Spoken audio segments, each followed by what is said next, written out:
What's going on, guys? Welcome back to the It Doesn't Matter podcast. I'm your host. I'm Notorious One. I am Dom, and today I'm here with my boy Stratton. I'm here with my man all the way down in Delaware. I'm here with BDC, and today we have special guest, the guy that chose this show. We're here at ringside. Fellas, what's going on? What's up? You. Some intro, fellas. Some intro. Whew. Fantastic. Lively bunch this evening. Yes, oh, yeah. I see. Oh, yeah. All right, well, we're going to take it back 2 years ago, the NXT No Mercy. Wild time in NXT time. We have Carmelo Hayes as your NXT champion.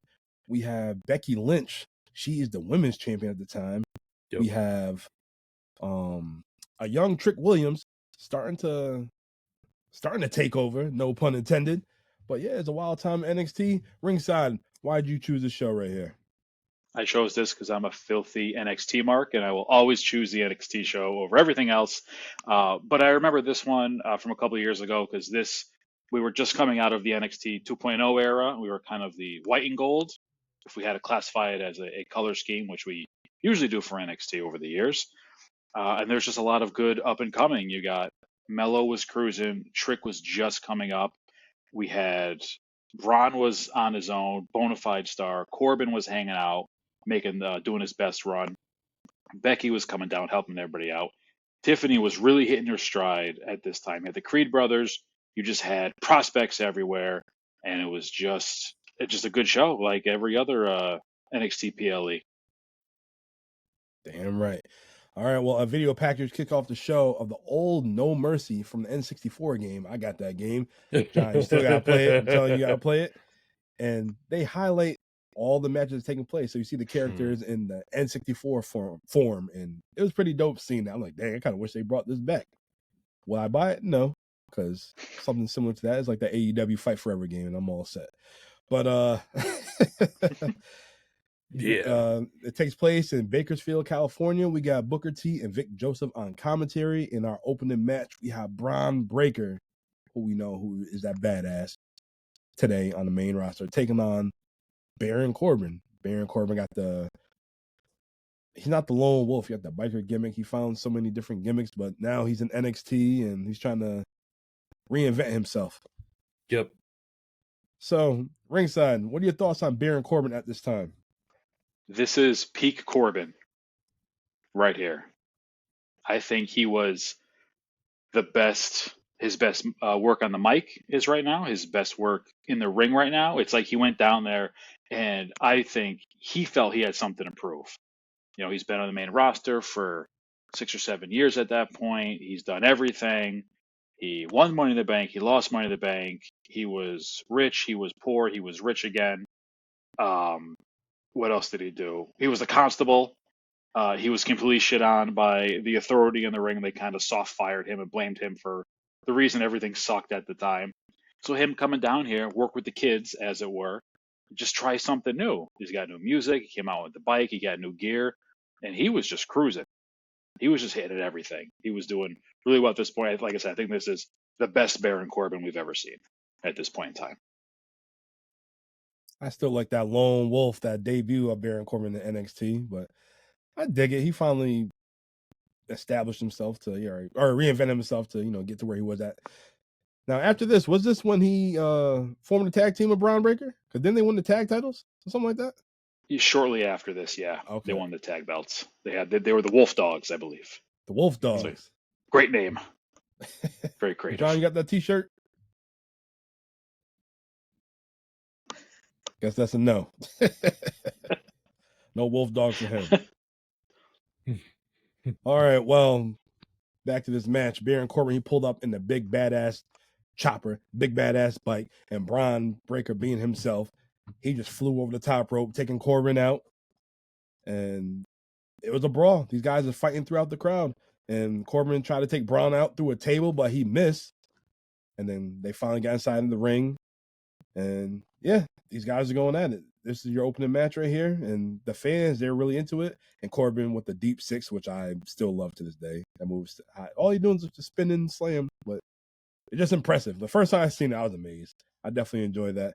But Corbin called Bron Breakker, and he choke slammed him through the announce table. Bron was trying to, how you go for the spear, run around the ring. Just caught him. Boom. Choke slam him. But Bron gets up like nothing, and he spares Corbin. Out of nowhere, Robert Stone, comes off the top rope, and he's trying to attack Bron Breakker, and Breakker just slams him, but Corbin hits the end of days. 1, 2, 3. Baron Corbin is your winner. Ringside, what's up with Mr. Stone trying to interfere and take out Bron Breakker? If I'm not mistaken, and it very well could be, at the time, Bron and Corbin were just beating each other up all the time backstage, and Mr. Stone kept trying to break him up because that's his job as like the deputy GM or whatever his official role was at the time. And he just had enough of Bron, and he told him, "Hey, you got to chill out." Bron didn't chill out, and he got tossed for it. Yeah, so you got your deputy dog backstage, and he's trying to interfere in the match. Well, they also mentioned during the match that Bron Breakker had done some work on Von Wagner, who was a Mr. Stone protege a couple of weeks prior. So I think this was more like a retaliation against him for that too, more than everything else that had happened at that time. Yeah, I mean, Bron was sick at that time. I mean, Bron's been sick the entirety of his career, but he was real sick during that time, and he was laying out victims left and right, and Von Wagner was one of them, and that's where Stone comes in. Well, Stone's in TNA, and Von Wagner, he's on the free agent list right now. It doesn't matter. But BDC, what are your thoughts on this match right here? Oh, that match was great open, and I have to agree with Ringside. Baron Corbin went down to NXT and showed his whole ass. He went down there and reminded everybody why he was one of the top prospects coming up into the main roster from NXT as a lone wolf. And he just put it all out there. Like he was taking Bron step for step, and I loved it. And I think his deep 6 this particular time, they called it the deep 12 because he did a second revolution before he dropped him. But and once again, I appreciated that he did his end of days and it was protected and Bron didn't kick out of it. I appreciated that because we all know this is the day where finishers just do not get protected. People take 8 of them in a match and they will still kick out at 2. So I appreciated the fact that his finisher was still protected at this point. All right, Strat Facts, what are your thoughts on this opening match right here between Baron Corbin and Bron Breakker? Baron Corbin's had a very up and down career in WWE and NXT, and he was just kind of lost there for a while. And his run at NXT, even though I did not watch NXT, I knew that he was having a very good run there, and I just think that even though he was personally doing well, he had he revitalized his character and his work was revitalized, that the higher ups, on the main roster still did not see it in him at this time. I mean, they might have years ago when the fans didn't want to see it in him, and which probably led to help him leave the company, which stinks. But maybe he's still doing work out there under a different name, and maybe he'll come back someday, and maybe the main roster will take him more seriously. He's been picked on by lots of people, of course, but he's also had his fans in the minority. So let's hopefully see him come back sometime. I was surprised to see him get the win over Bron Breakker because, again, not following it as closely, to me, the legacy of Bron Breakker was just he's an unstoppable force, and unstoppable forces don't take pinfalls. So that's why it was a little surprising to see, but it was nice to see because Baron Corbin was in the midst of a good streak for himself here, and it's classic booking, to have these two guys almost like the Bar, Sheamus and Cesaro, they fight each other. You know what? We're so good at fighting each other. We should team up. It's one of those classic tropes. But it's a very fun opener, very good work. Definitely does matter. Big thumbs up for this match here. Agreed. Does match matter? Absolutely. Oh yeah. this opening match, it matters. Our next match is for the NXT North American title. We have Dirty Dom Mysterio. He's on his way down to NXT. He's helping the brand out because he's hot over on Monday Night Raw right now. He don't have no mustache at the moment either. And he is taking on the next big thing at the time, Trick Williams. And we have Dragon Lee as a special referee. Dragon Lee and Dirty Dom, they've been beefing because Dragon Lee's on Ray's side and LWO and yeah. Yep. All right. Well, Trick Williams come out. He's slowly getting over the whoop that tricks. The chant wasn't as loud like how it is to modern day, but he's getting there. You see, they're on something with Trick Williams right here. And Dom, his music hit that first note. You know, there's nothing but big boos, and Dom is just over. He's just over. And we noticed when Dom got in the ring, he dropped the belt right in front of Dragon Lee. And we noticed he had a little shiner on his eye. Do you know where he got that from? I think they said it was from the week prior on Raw. Something happened. There was whatever altercation was in the ring, and he was beat up. And then he was I think Booker called him out as like a fighting champion. He's working hard. Look at his face all busted up, and he's here defending the title. I think it's just something. Slapped him one good time. That's probably what happened. But noticed that he had the little shiner on his eye. But all right, well, before the bell rang, Dom just drop kicks Trick Williams, blindsiding Trick out of nowhere, and then the match begins. And Dom, being that dastardly heel that he is, he tries to take the belt and just walk off, and Trick just catches him with a big clothesline outside the ring. And they had a decent match. It was pretty decent for your second match of the night. Dom went for a super kick. He missed Trick Williams. Accidentally hit Dragon Lee. Dragon Lee, he's out. And then Trick, he hits him with the big knee, which I think he needs to change his finisher. Like, a dude with your stature, you got to have like a better move than that. That's like Hogan doing a leg drop.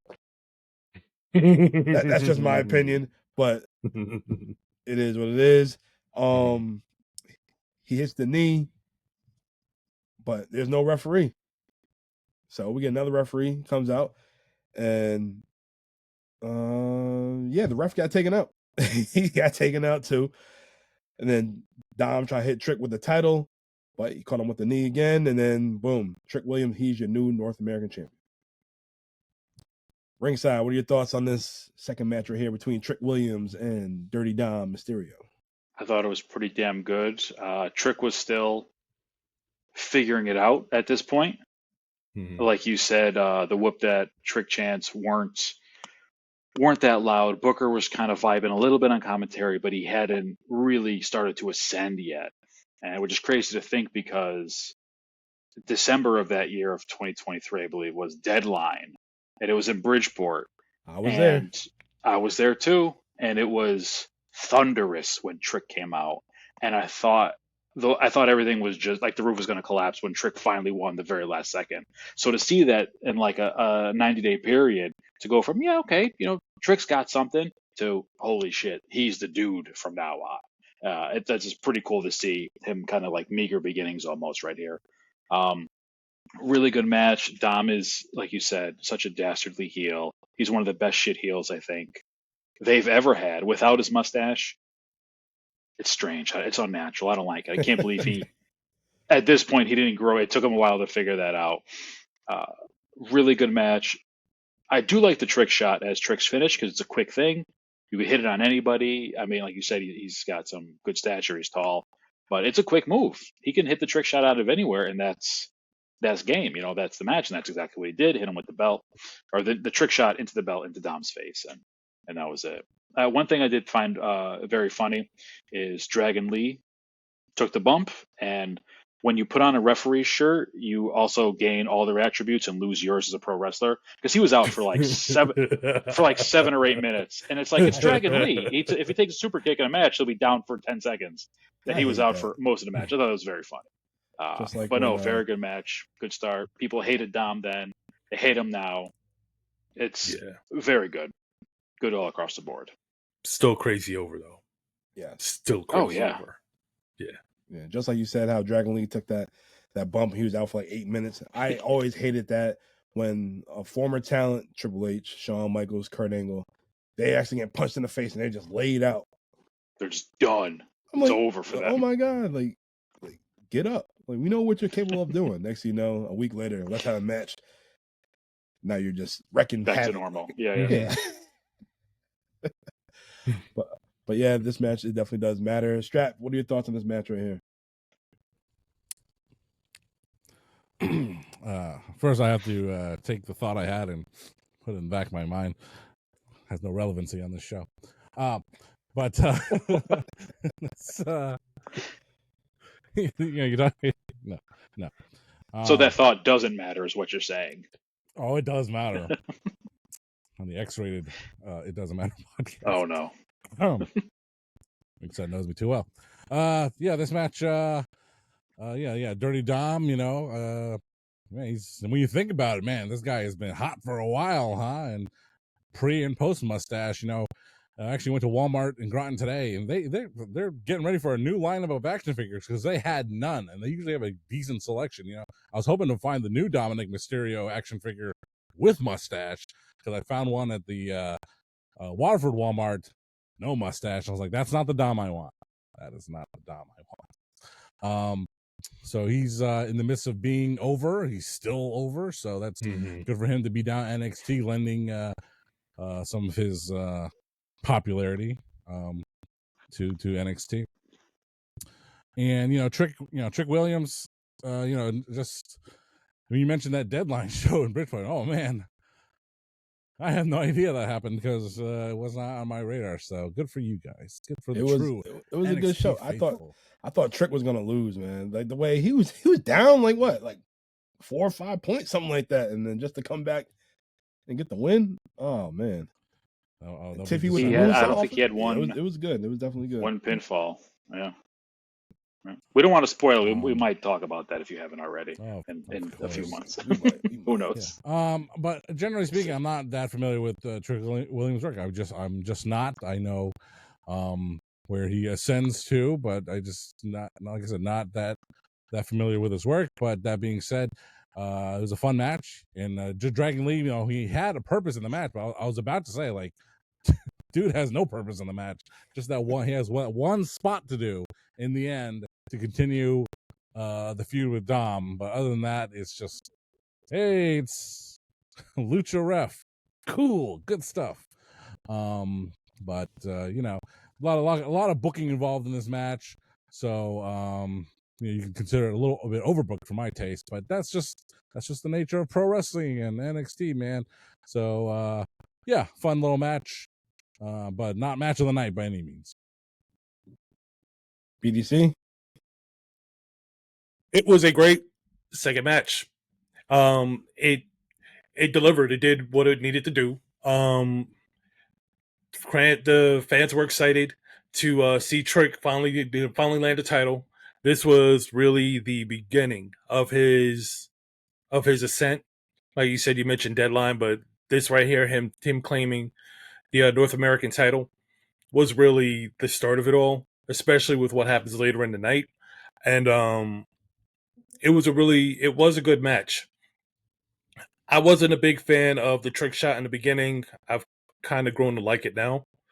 And of course, as far as his chant, Booker T was on that Joker from day one. So, Booker T is very underrated for his work as far as pumping talent up with whether it's their intro or it's moments in the match or anything like that. I mean, now it was up until she hit the main roster, the Stephanie's Devil's Kiss. That's, you still got people to this day. He's not even announced anymore. Yeah. That's all Booker. Very underrated for just hyping particular stars up based on little things in their character, not even them themselves, are just little parts of their character. So, but yeah, it was a good match. Great second match. It definitely mattered because I do believe this was the start of Trick Williams' ascent to where he is today. All right, so ringside doesn't matter. Oh yeah. Strap. Sure. Ugh. Yes, Wow. this match Wow. it definitely matters. Trick is hot. Dom's still hot to this day. Yep. They're doing something right. Trick's hot to this day too. Both of them. Yeah, Yeah. TNA champ. That's a lot of sustained overness from both guys. A Yeah. testament to them, I think. Imagine losing a title and not dropping off a bit. That's Dom.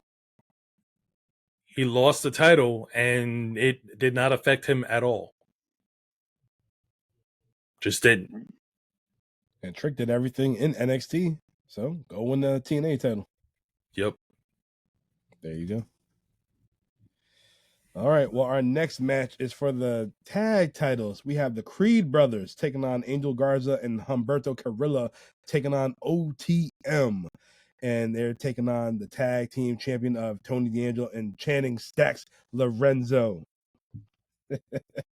John, I'm start with you. Do you know what OTM stands? What does that stand for? They kept talking about it during commentary.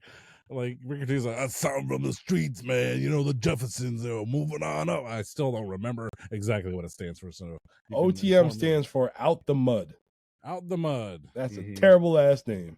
Indeed. Terrible team. Are they still there? I think the one who didn't have the beads in his hair, I think he's still there. Because The other you dude. know, like I said, watching Yeah. the show, I'm like, I know some of the people made it to the main roster. I know some people got fired, and I'm like, these guys. I don't think so. I don't know who they are. I Yeah. don't think they made it. I don't think they're still around. Yeah. But I could totally be wrong.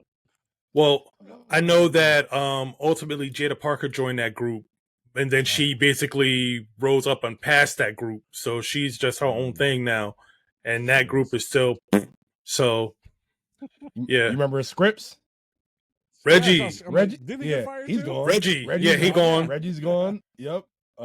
Yeah, I think Oh, my I God. think Lucian Price is still there. That's the one I want to say I want to say he's a part of Dark Side now, but I don't know for sure. Oh. No. No, they're both still It's- there. One of them was hurt this year. He busted his nose. He had the Oh. like the face plate on or the face mask on. Mhm. They're still Mhm. they're both still there. They're just not on TV. Just This- whatever. yeah, I They don't out know. the mud waiting for some opportunity. They waiting but for. they Back- out back the in mud. When I That saw was- this match card come up, I'm like, it's like someone went to the Goodwill store, Mm. went to the kids section, went to the plastic crate, grabbed 8 action figures at random and said, this is my match. This is my 4-way tag team title match. You know, Yeah. And what I didn't Um, get with OTM and their entrance, they walked out to get on their bikes. So that's stupid. Why don't you ride out on the damn They walk. bikes? They walked a out to slip get knot. on their bikes to then walk down to the ring Yeah. on their bikes. Like, That was stupid. who is They're their stuck in the trainer that mud. day? Camacho? You know, that's what I was Like- wondering. that's Tangaloa. not even gonna lie. When I saw the bikes, that's the first thing I thought about. I was like, wait, I thought this It's a dude real wasn't doing that Cesaro. anymore. Yeah, I know we in California. Yeah. Oh my man. God. That was horrible. Yeah, so you know this for me, a bunch of people I had no idea who they were, but they did turn out a pretty entertaining match because that's what you got to do sometimes. So even though I would love to make fun of the fact that I had no idea who most of the people were, I thought it was a fun match. So I'll give it it does matter already to it. So Tony D, the Dawn of NXT, Oh my God. he had a bad leg and he got taken out pretty early because he tried to double suplex Did he have the knee Humberto brace and on under yeah, the pants? yeah. You see how they cut the velour off him?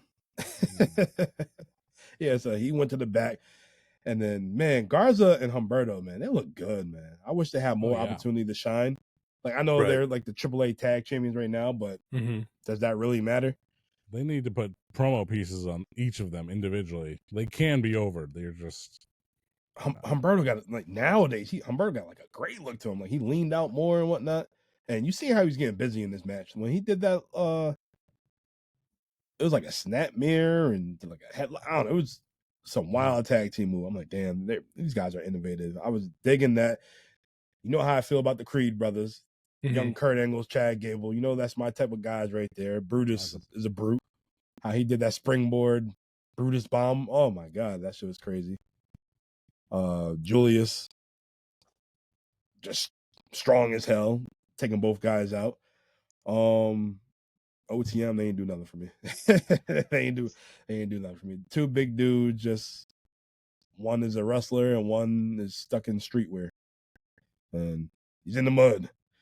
And Stacks and Tony D. Yeah. That dude has strong nose. Oh, Stacks? Yeah. Stacks. Fake MJF? Channing. What's his name? Yeah, Channing Stacks. Lorenzo. Yeah. The underboss. Jeez. But it was it was an interesting tag, fatal 4-way tag match. Yeah. I enjoyed it. It matters for me. Ringside, what about you? I was actually kind of let down by this. I think it was the weakest of the night. I am happy that they didn't do a gigantic Tower of Doom spot that they do in every single multi-man match for the last 10 years. But they all did like the 4 simultaneous superplexes, which was really cool. I thought that was good. That was a nice spin on it. But yeah, like I wish we could see these Creeds on Raw every week because they just came out. They were just banging the whole time. They were great. Like you said, that the huge Brutus bomb, and Julius was just throwing dudes with those suplexes. It was awesome. I missed those guys, but the match was all right. And I was also very disappointed that Angel Garza didn't wear his breakaway pants because he came out in the shorts already. Like, come on, dude! Like we're trying to see those pants come off. Like that's what we're all here for. That's the deal. But I thought the match was all right. It was all right. I was thinking about you mentioned that 4-way superplex spot, and I'm looking at the referee. Man, homeboy has no idea what to do, where to go, and I'm like, this. Never mind the entire match. The whole match is designed from Shawn Michaels in the back saying, "All right, I just want to know what the referee's gonna do when this spot happens," and he's just like, and then like everyone falls. Then he's like, "I guess I'll fall too." He was on like a 2-second delay. It was, they said what, like Mike Chioda or Charles Robinson overselling during the Brock Lesnar Big Show ones. Man, this guy was underselling it, man. Poor referee. He was out there without a prayer, man. I think he was just in shock, and his body didn't know what to do until he came back to reality. It's like, oh shit. Time to go. BDC, what are your thoughts? Good match, showcased the Creeds and Humberto and the Angel very well. It definitely showed you who was top tier talent and who wasn't. And I mean, for that sake, it was a good match because at least 2 of the 4 teams were teams I was really interested in. That's pretty much it. It was a good match for that. Does it matter for me?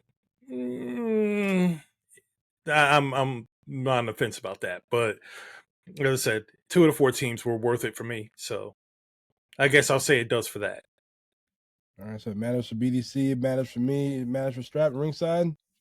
I'm on the fence a little bit. Half matters. We'll give it a 0.5 matter. Yeah, Somewhat that sounds. I like that. That's why I'll go with it. That's from Abel on the last show we did. We've done Somewhat Matters, have we? All right. Yeah, plenty of time. Somewhat matters. Somewhat matters. There you go. Well, Tony D and Stacks, they got the win. They retained the tag titles. Love Tony D's. Great calamari. Tell me Al Mayo sent you. All right, we get a video package of a new superstar about to make his debut, and that new superstar is Lexis King. John, is that your first time seeing that vignette? Toyota Prince. Yeah, that is the first time I've seen it, and it's pretty easy to figure out. So, Lexis King still doing nothing, still looking like a broke ass Paul Burchill, the pirate. Wow. He had a good match on Tuesday this week. Did he win? Right. I didn't see it. No, it doesn't matter if he won or not, but it was a good match. So Because Randy Best Orton thing to come Jr. out of the Varsity Blondes is Julia Hart. So they. I think at this point he's doing himself a disservice, not just going under the Pillman name. I get why he's not doing it, but I just don't think it's not helping him right now. He needs all the help he can It's get. really not helping him. Yeah. It's really not. Ryan Pillman Jr. All right. Well, our next match we have is Noam Dar taking on Butch for the Heritage Cup. Strap, is this your first time seeing a Heritage Cup match? Yes, and I didn't get it, and I didn't like it. That's why I figured I'd ask you. appreciate that it had 2 pages worth of rules. I can appreciate that, and I might even figure that. Man, Dom, you have me figured out because you targeted me first. You figured, he might like a match like this because it seems so I know you complicated, did like a Ring of Honor pure rules match. That I understand. Nigel McGuinness, Bryan Danielson, someone else, Deonna Purrazzo for the women. But that's not a bad thing. It's trying to follow the rules. I think I stopped taking it seriously after the first round, where the round ended and then Noam Dar cheap shotted Pete Dunne. I was like, all right. What else can you expect? It's pro wrestling. They're never, ever, ever going to follow the rules straight up. So, but that took me out of it. I was like, all right, they're not going to play by these insane rules. There's going to be weird stuff going on in between. So, like I said, it just took me out of it. But hey, Pete Dunne is one of the best workers out there. Noam Dar, how the hell are you still hired, Noam Dar? I believe you're still there. Because you can't fire somebody if they're hurt. That's why. Sorry, man. You're still the Alicia Fox guy to me. So how the hell are you still hired from the 205 days? I don't know. You got to be really good or something. And I'm not saying he sucks, but whatever. But this Scottish Supernova versus Butch still using the Fighting Brutes theme song. They didn't. I guess they were just about to do the New Catch Republic thing. And they got that botch entrance in Philadelphia at Mania. So sorry for those guys. But yeah, Right. I couldn't get into this match. There's just too much shenaniganing going on. So I just maybe it was good, but I couldn't follow it, and I lost interest very quickly. All right. Well, the first fall, they went the distance. Noam Dar with the cheap shot after, and they get 20 seconds to regroup. And then they played the theme music during that 20 seconds. Did they? Yeah, I think so. They played like the winner's theme music if they won the a little interlude, just a little breakdown for imagine if they did a few that seconds. the Heritage Cup with Jey Uso. 20 seconds of that. Oh, man. One more All right, time. Well, the second fall, Noam Dar, he got it with interference with Oro Mensah. That's a terrible name.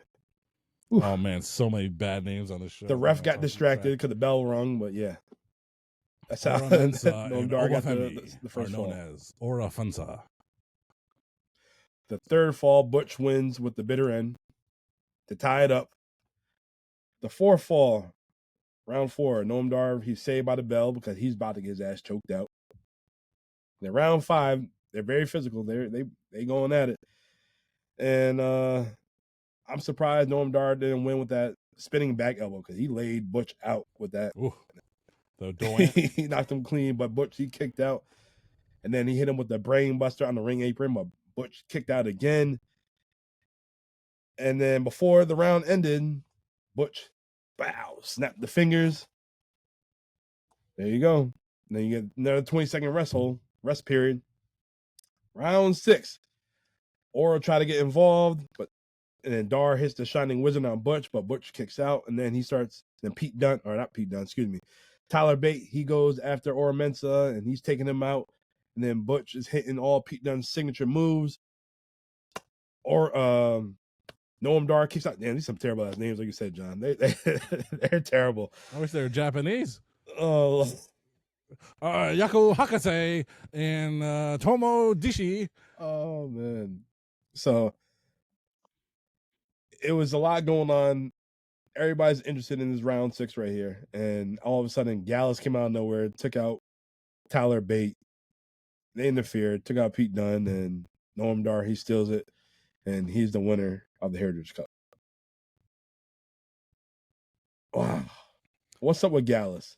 I know they're not with NXT no more, but I never got Gallus. They kept trying to make him. They kept trying to make Gallus a thing. I didn't get it ever. Not once. 5 years. Nothing. I don't know. That's all I got on Gallus. Ah. Well, what are your thoughts on this match, this Heritage Cup match? Do you enjoy Heritage Cup matches? Yeah, I think so. It's a change of pace. Something different. Kind of depends who you got going on. Like, I'm not really a Pete Dunne guy. This one didn't work as much for me, even though I love Noam Dar.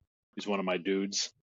And yeah, but he's had good matches with one of the Coffee brothers. Actually, they had a really good Heritage Cup match. He had good ones with who else? Charlie Dempsey, Tyler Bate. He had a bunch because he had it 3 or 4 times. But yeah, like I said, change of pace is good. John said immediately took him out of it when Noam kind of hit him after the bell. But he's a dirty little heel, Noam Dar. That's his job. He's supposed to break the rules. When you have a babyface cup holder like a Tyler Bate, he was very honorable, very pure, as it were. But Noam Dar, he's a little stinker. He's gonna break the rules if he can. So, although Booker contends, he did hit him at the bell, and I tend to believe Booker T on everything. So, but yeah, it was good. It was all right. I liked it. Does it matter? Yes, because I love Noam Dar, and everything he does matters. And I love Metaphor. Didn't even talk about them at all. They're so good. So much fun. Jakara. Or BDC. What are your thoughts? Wait, hold on. Did matter. Oh. Strap. It doesn't matter to you? No, but you can see like if you take because Noam Dar does have a certain charisma, so if you take that with that heel character and he has held it for how many ever times, and like in my mind, like I said, I'm comparing it to the Pure Championship when Nigel McGuinness had it in Ring of Honor, and if you just viewed one of his Pure Championship matches as a one-off, you'd probably say the same thing I said. He's not playing by the rules. And it's taking me out of the match because you don't understand the entire concept of what they're doing. You're just seeing a singular match of him breaking the rules in this point in time. So it's like so when I see it in that sense, I'm like, yeah, the Heritage Cup thing with Noam Dar could have some legs depending on who his opponent is. But if you're being just presented to it for the first time ever, like I was, you're not going to like it. But it's definitely something I could see that could grow on you. So, but as it was, I think, as silly as some of the things could have been, I think it does have some replayability because you can, like someone like me, if I did choose to go watch it back, there are things I would look for that could make it more entertaining for me. So, I'll give it it does matter for the replay factor. And it does matter for me. I did enjoy it. I just wish it was just one fall. Not this stop for 20-second type crap, because them two could go. Yeah. Like, I've never really seen, besides like the Cruiserweight Classics, I never really see Noam Dar go like he did right now. And it's actually good. So take away the stop and go type stuff and get rid of Gallus. This match could have been a classic, instant classic right here. And plus, I wouldn't want to carry that damn trophy through customs and airport and whatnot. That's too damn much. Only if you live I'm surprised I never saw replicas. If you do like a little 9-inch replica of that Heritage Cup, I don't know how they never made those. They could have sold a couple dozen. I see how it didn't happen. But yeah, I think that's a major drawback for me is that you have these two in the ring. Yeah, it's multiple rounds. It's all of that, but your decision is based on people interfering in the very last round. People that were basically sitting in the back having a cup of coffee. They're like, oh, well, when are we going to interfere? Well, you know what? It's the last match. I think now would be the good time. Let's just go ahead and do that now. It just, when you have matches like that, when it's multiple rounds, it's like go clean or go home. It's like it would be different if it was Noam Dar's crew that was out there doing anything, but these guys just came out of nowhere. They and like you said, they were trying to push them for something. Apparently, they had beef with anyone international, and it just it fell flat for me. All right.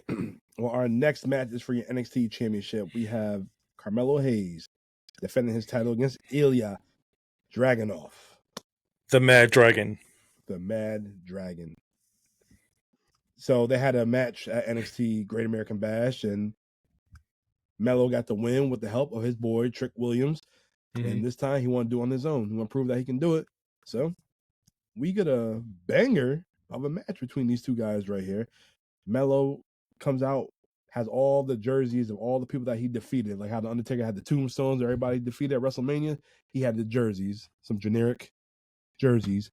And then Melo is him. If you want to see the best of Carmelo Hayes, you got to check out his rivalry with the Mad Dragon, because you're not seeing what Melo can do right now on SmackDown with The Miz. So this is it right here. Right. Melo is him. And this match was such a banger. A physical fight between both guys.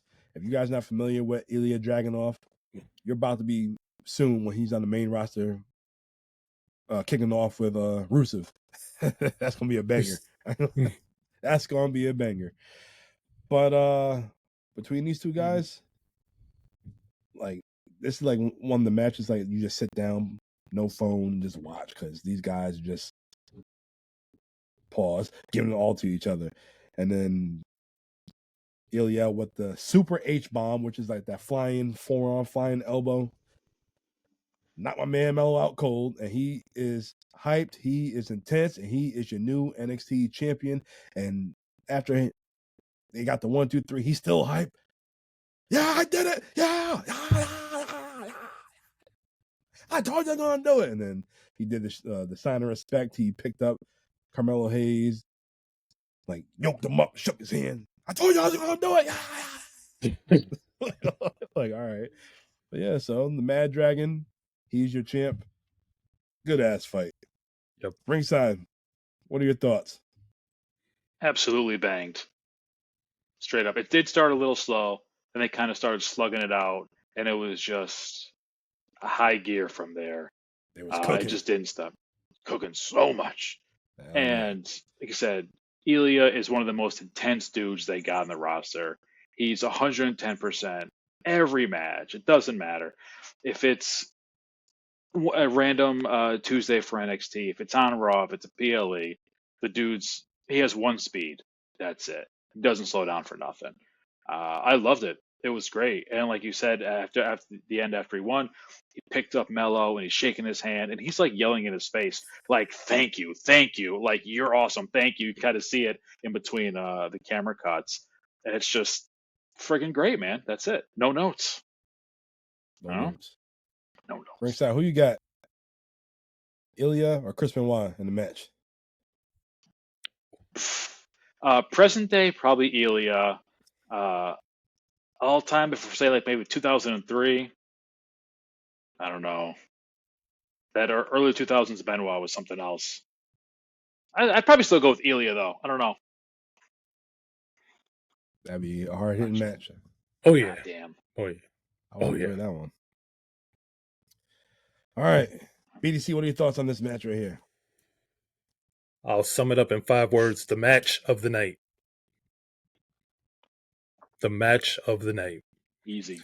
I've been a Mad Dragon guy ever since he made his debut on NXT, and dude's just rough. Dude is a beast, and I've been a fan of his ever since I first saw him. So I knew that I could expect what to expect from him. But like you said, Carmelo Hayes was on an entirely different level we have not seen since he left NXT. And we got the best of all worlds with that match. We got the best of all worlds with that match. There was no interference, so the two of them could just go. And go they did. Damn right. So Damn right. This match absolutely, positively mattered to me. Damn right. Now, Strat Facts, Were you familiar with Carmelo Hayes before he made the main roster? I've seen a lot. I've seen. I don't want to say I've seen enough. No, I've seen just enough for about of Carmelo Hayes. So he's one of the guys I am more familiar with his work. And what got Hayes on my radar is just some interview somewhere, and like Shawn Michaels. I don't know. It was just Shawn Michaels saying like Carmelo Hayes is my favorite wrestler. I was like, if you're Shawn Michaels' favorite wrestler, you gotta be fucking good.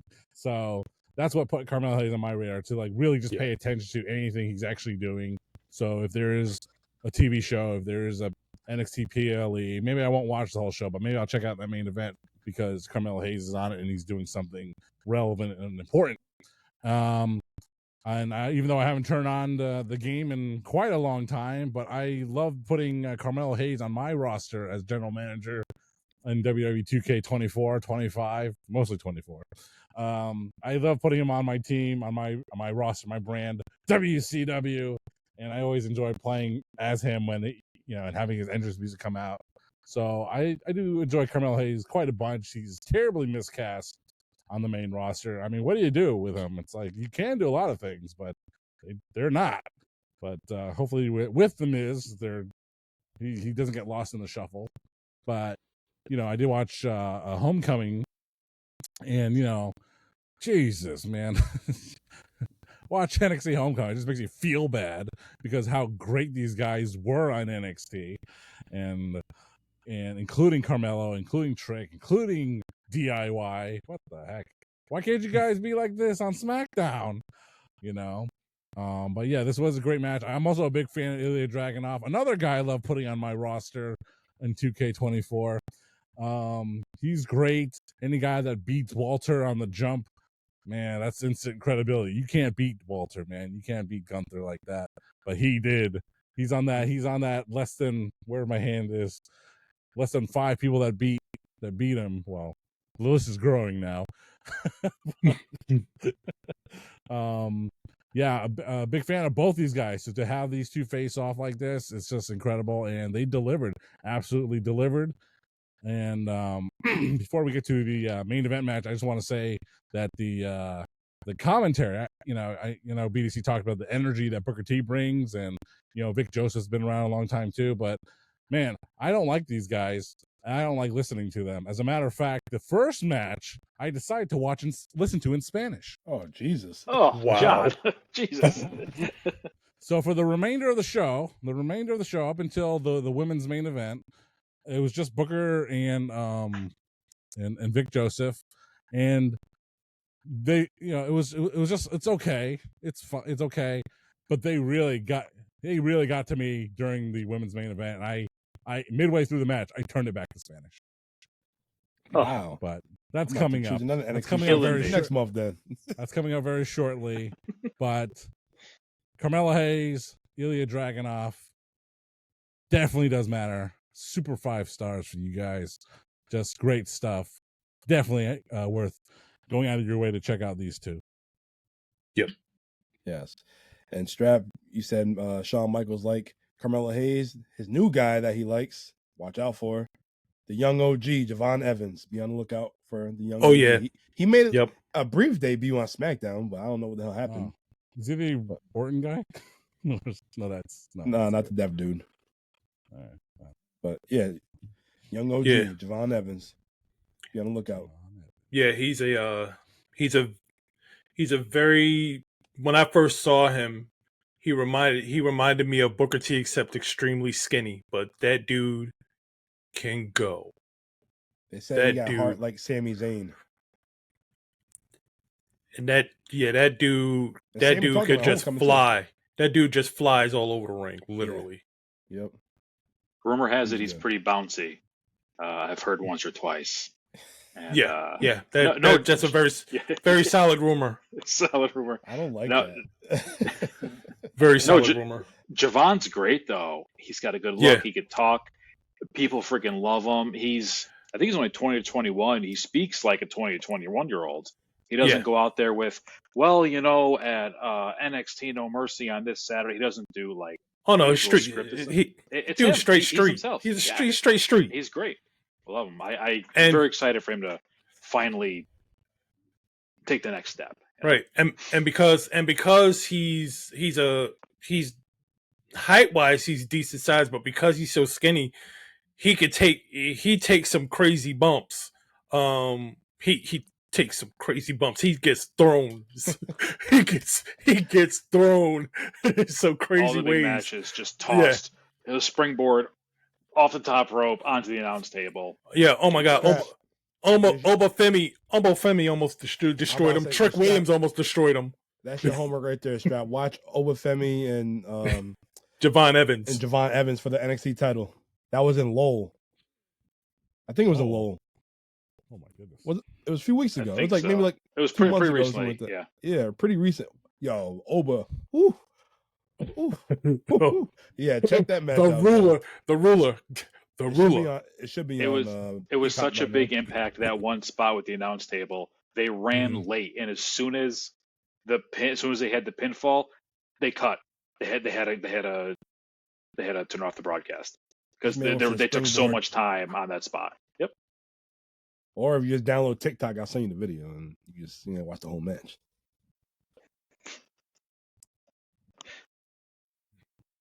John's uninterested.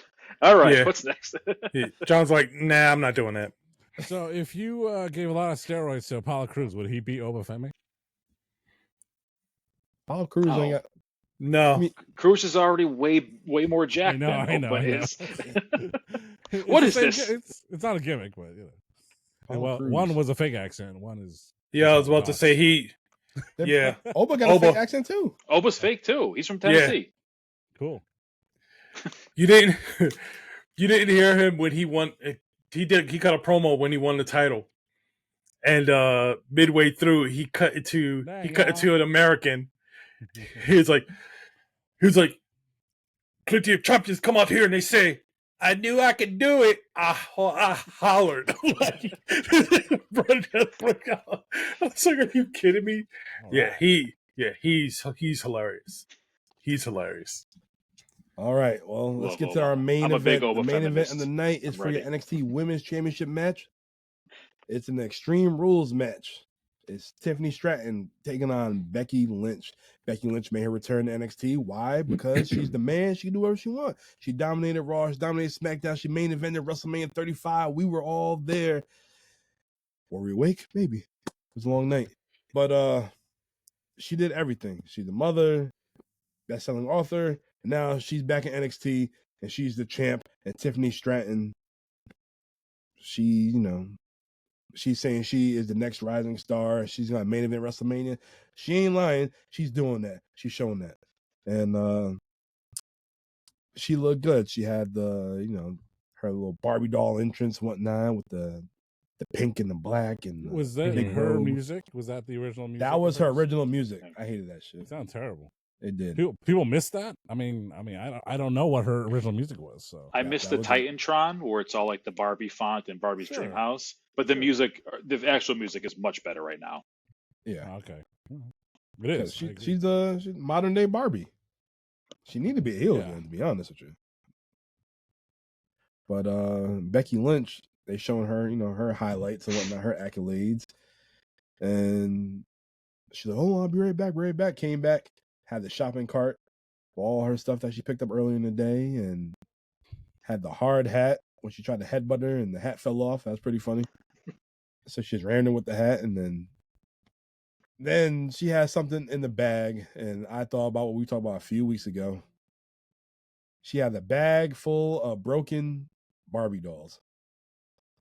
A few weeks ago, we was clowning the Young Bucks, and they had the gummy worms, whatever the hell they had in the damn bag. Now she had that, but the fight, it was damn near, it was a good ass fight. They brought it. They showed why they were the main event. They're fighting through the crowd. Some dude gave Becky a chain. Supposedly it was her stylist, and she just clocked Tiffy. And Tiffy, she's cut open big time, and she's wiped out. But they're still going. They banging. They brought it. It's very physical.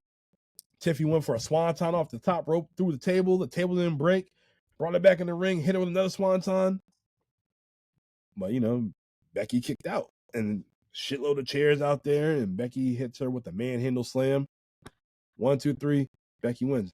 I thought Tiffany was gonna win this because I thought this was just to put her over. But I'm assuming Tiffany won on the main roster after this.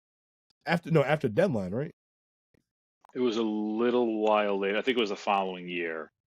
She was still in NXT for a while. She feuded with Tatum Paxley for quite a while, and they were kind of turning her face at the time. I thought her and Fallon were gonna be a tag team, and then she was on SmackDown, and that was the end of it. Yeah, they pushed her because she had that Royal Rumble pop, loud. That was it. Elimination Chamber. They want her to win, loud. And then, we got something with this girl. So, yeah. So, I enjoy the match. The match definitely matters to me. Ringside, what about you? Yeah, it was when you gave me the list of events to choose, I'm always going to pick NXT. It's just the way it's going to be. And I was looking at this, No Mercy 03. Like, I think that was Becky and Tiffany, but I didn't remember anything else from the card. But this was, as the main event, is the one you're supposed to remember, so to speak. And Tiffany's presentation was awesome. Like I said, total Barbie doll. She looks like a Barbie doll. It's exactly how you're supposed to. It was very funny. I remember it at the time. Tiffany's waiting for Becky in the ring. She's got the brass knuckles, except they're backwards. I don't know if you guys saw that. I didn't peep that.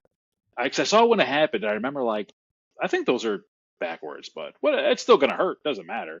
But no, really good match. They went all out. I think this was at the time, it was like, oh yeah, Tiffany's a pretty damn good wrestler considering she's only been doing it for 2 years, 2.5 years at that point. But then she brought it up to another level because now she's doing extra stuff. She's doing the tables. She's taking bumps on broken Barbies, which I'm sure Tatum Paxley was very disappointed to see because, considering how everybody watches NXT, they know Tatum loves her Barbie dolls. And that's just for me, I guess. But yeah, she was taking all those big bumps on all the chairs and the Barbies and the tables and stuff. So this really elevated Tiffany. I thought, like I said, I know she was good. She could talk, she could work, but then Becky really helped elevate her game. And this was, Becky giving back, and she went down there and with the intent of putting everybody over, helping everybody out. And even though she beat Tiffany, I think she still put her over despite Tiffany not winning. But no, really good match. I thought it was great. So does the match matter? Oh yeah. All right.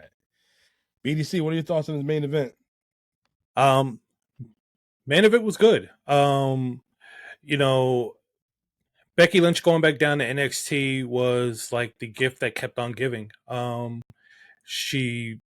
I think, like I heard Ringside saying, she went down there and she was helping with the NXT talent down there at the time. Tiffy being a big one, Lyra being another one. So she really went down there. She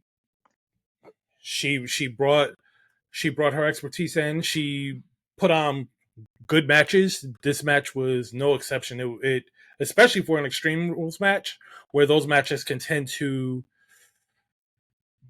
get lost because you're trying to be so extreme that you kind of lose the match itself, because the only thing they're trying to do is just use everything in creation to make the match extreme. That they just had a really solid match, and it just so happened to be an Extreme Rules match, and not the other way around. There's an Extreme Rules match where they're just out there just doing everything possible to beat the hell out of each other with everything available. So it was a really good match. Does the match matter? Absolutely it does. I think Becky Lynch's entire second run in NXT mattered for the very reason that she was down there putting over talent, getting talent ready to come up to the main roster. Before she ultimately lost the title and came back. All right. Strat, what about you? I thought it was it was a great main event. I mean, for me, it just went a little bit too long because I was just like, they've done so much. Like, they did a lot. They did so many spots. it was kind of like almost any one of them could have been the finishing sequence, So they had lots of finishing sequences, and that's what WWE likes to do. That's what all modern wrestling likes to do. They just like to kill you with finishers. But if you thought this match was fun, watch it in Spanish. Go really enjoy it. This it was a worthy of its spot. Becky Lynch taking her main event style, bringing it down to NXT, showing Tiffany Stratton how it's done, and I think that's the last big lesson Tiffany Stratton has gotten. And then made her way on up to the main roster. And still hasn't had she had a good she had a good physical matchup with Charlotte at WrestleMania, and she's shown flashes of brilliance here and there, but still haven't seen anything like this match right here. So kind of like the match before it, Carmelo and Ilja Dragunov, just very well done, worth checking out, worth going out of your way to see, and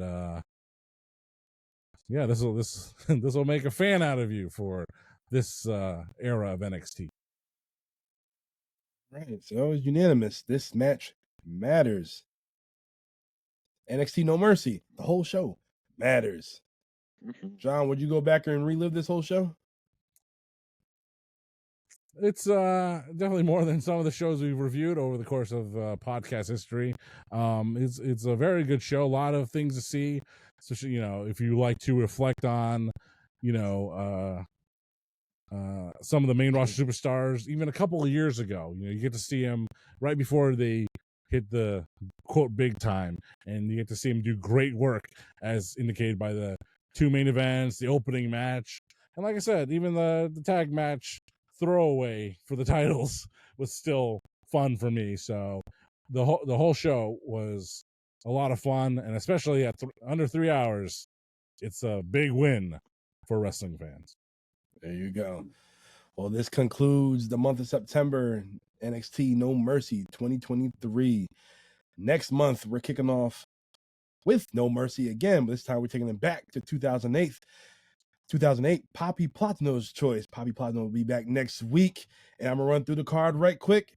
And here we go. In our opening matches for the ECW Championship, we have Matt Hardy taking on Mark Henry. Originally penciled for the WrestleMania 20. All right. After this, for the Women's Championship, we have Beth Phoenix taking on Candice Michelle. Oh, a good version of Candice Michelle. I did enjoy. After this, we have Rey Mysterio taking on Kane. Oh, my goodness. Oh, Christ. Heaven help.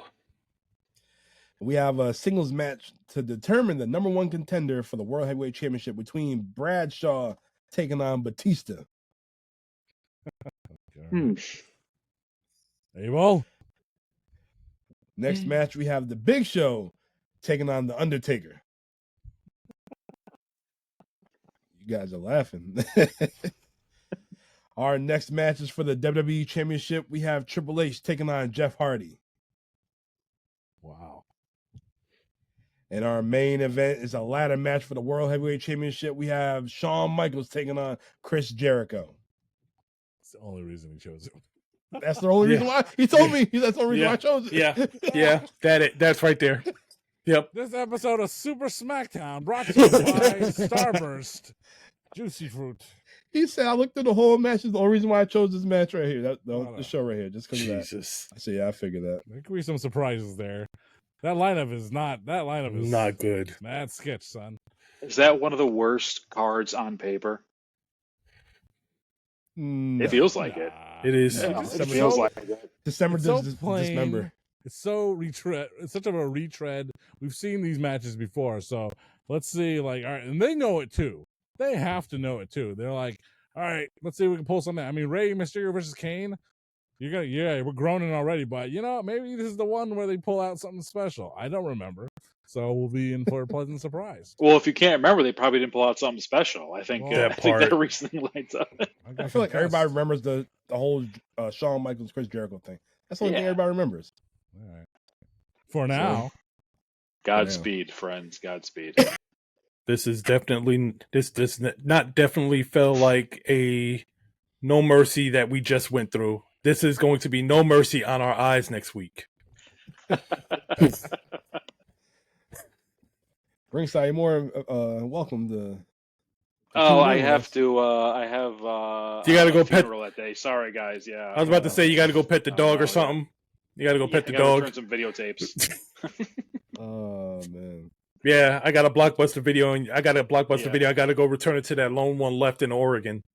Yeah. I had to walk there too, so it'll take a while. Sorry. All right, guys. Well, that's a wrap for NXT No Mercy 2023.